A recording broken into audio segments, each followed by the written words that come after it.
Jensen, та саяхан Хятадаас ирлээ. Баасан гарагт Air Force One-д байхдаа ерөнхийлөгч H200 чипийн асуудал яригдсан гэж хэлсэн. Гэхдээ Хятад дотоодын салбараа дэмжихийг хүссэн байр суурьнд байгааг дурдсан. Тэгэхээр таны Хятад дахь айлчлалын бодит үр дүн юу байв? Мөн H200 чипийн хувьд яг юу зөвшөөрөгдөж байгаа? Эсвэл зөвшөөрөгдөхгүй байгаа талаар түнчлэн Хятад дахь одоогийн болон боломжит хэрэглэгчдийнхээ талаар та ямар ойлголттой буцаж ирэв? Америкийг бүх салбарт тэргүүлээсэ гэж ерөнхийлөгч хүсэж байна. Тэр дундаа химэл оюуны хувьсгалыг манлайлаасаа гэж хүсэж байгаа. H200 чипийг Хятадд худалдах зөвшөөрөл нь байгаа. Харин Хятадын засгийн газар дотоодын зах зээлийг хэрэг хэмжээнд хамгаалах, мөн химэл оюуны хүчин чадлаа нэмэгдүүлэхийн тулд зах зээлээ хэрэг хэмжээнд хэлэх вэ гэдгийг өөрсдөө шийдэх ёстой. Миний харж байгаагаар Хятадд эрэлт асар өндөр байна. Энэхийгтэй нэгэн адил агентийн химэл оюун Хятадд ч мөн адил маш урдцтай хөгжиж байна. Миний бодлоор цаг хугацаа өнгөрөх тусам зах зээл илүү нээлттэй болно. Ши Жинпин Хятадыг илүү нээлттэй зах зээл болгохыг хүсэж байгаагаа маш тодорхой илэрхийлсэн. Мөн ерөнхий сайд Ли Цзян Хятад улс нээлттэй зах зээл хэвээр байна гэдгийг маш ойлгомжтой оновчтой тайлбарлаж өгсөн. Тиймээс Хятад улс илүү нээлттэй зах зээл болно гэдэгт найдаж байна. Тодруулж асуухад Jensen, та Хятадын технологийн компаниудад бүтээгдэхүүнээ худалдах боломжтой эсэх талаар хэлцэхийн тулд эдгээр албан тушаалтандаа бичлэн уулзаж чадсан гэсэн үг үү? Би тэдэнтэй H200 чипийн талаар шууд ярилцаагүй. Би Америк нэгдсэн улсыг төлөөлөхөөр тэнд очсон. Энэ нь ч миний хувьд нэр төрийн хэрэг байсан. Мөн ерөнхийлөгч Трампыг дэмжихээр очсондоо үнэхээр баяртай байна. Миний айлчлалын гол зорилго ч энэ байсан. Ерөнхийлөгч Трамп Хятадын удирдагчтай тодорхой яриа хэлэлцээ хийсэн. Тэд ямар шийдвэр гаргахыг л хүлээж байна да. Майкл, та Хятад руу яваагүй. Гэхдээ сонирхолтой нь та Jensen-тэй адил ерөнхийлөгчийн шинжлэх ухаан, технологийн зөвлөлийн гишүүн.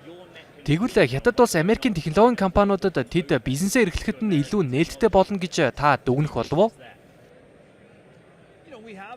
Бид Хятадд бизнес эрхэлдэг. Мэдээж хэрэг. Бүх хязгаарлалт болон зохицуултыг бүрэн дагж мөрддөг. Гэхдээ Америкийн нэгдсэн улс болон Хятадын хооронд эдийн засгийн хамтын ажиллагаа илүү өргөжөөсэй гэж би хүсэж байна.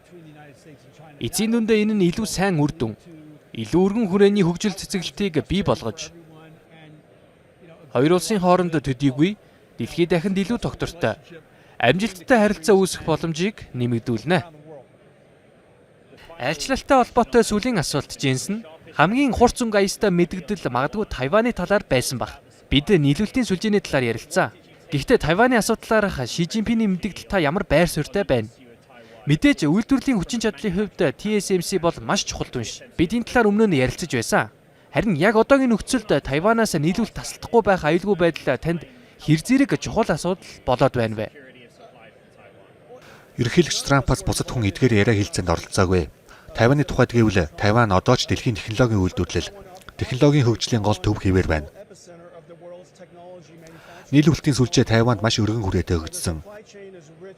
Үүний зэрэгцээ бид Америк нэгдсэн улсыг дахин үйлдвэржүүлэх, үйлдвэрлэлийг эх орондоо буцаан төвлөрүүлэх ажлыг хийж байна. Энэ бүхэн химэл оюун суурилсан шинэ компьютерийн хувьсгал эхэлж буй үед өрнөж байна. Тиймээс эрэлт асар өндөр байна.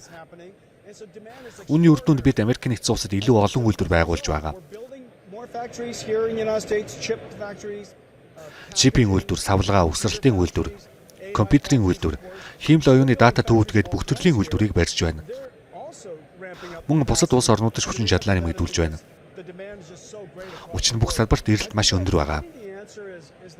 Миний бодлоор нийлүүлэлтийн сүлжээг олон их үүсвэртэй, илүү уян хатан болгох боломжтой бай. Үүнийг хүн бүр сайжруулахыг зорих ёстой. Үүнээс гадна Тайван дэлхийн технологийн гол төвүүдийн нэг хэвээр байх нь маргашгүй үнэ юм.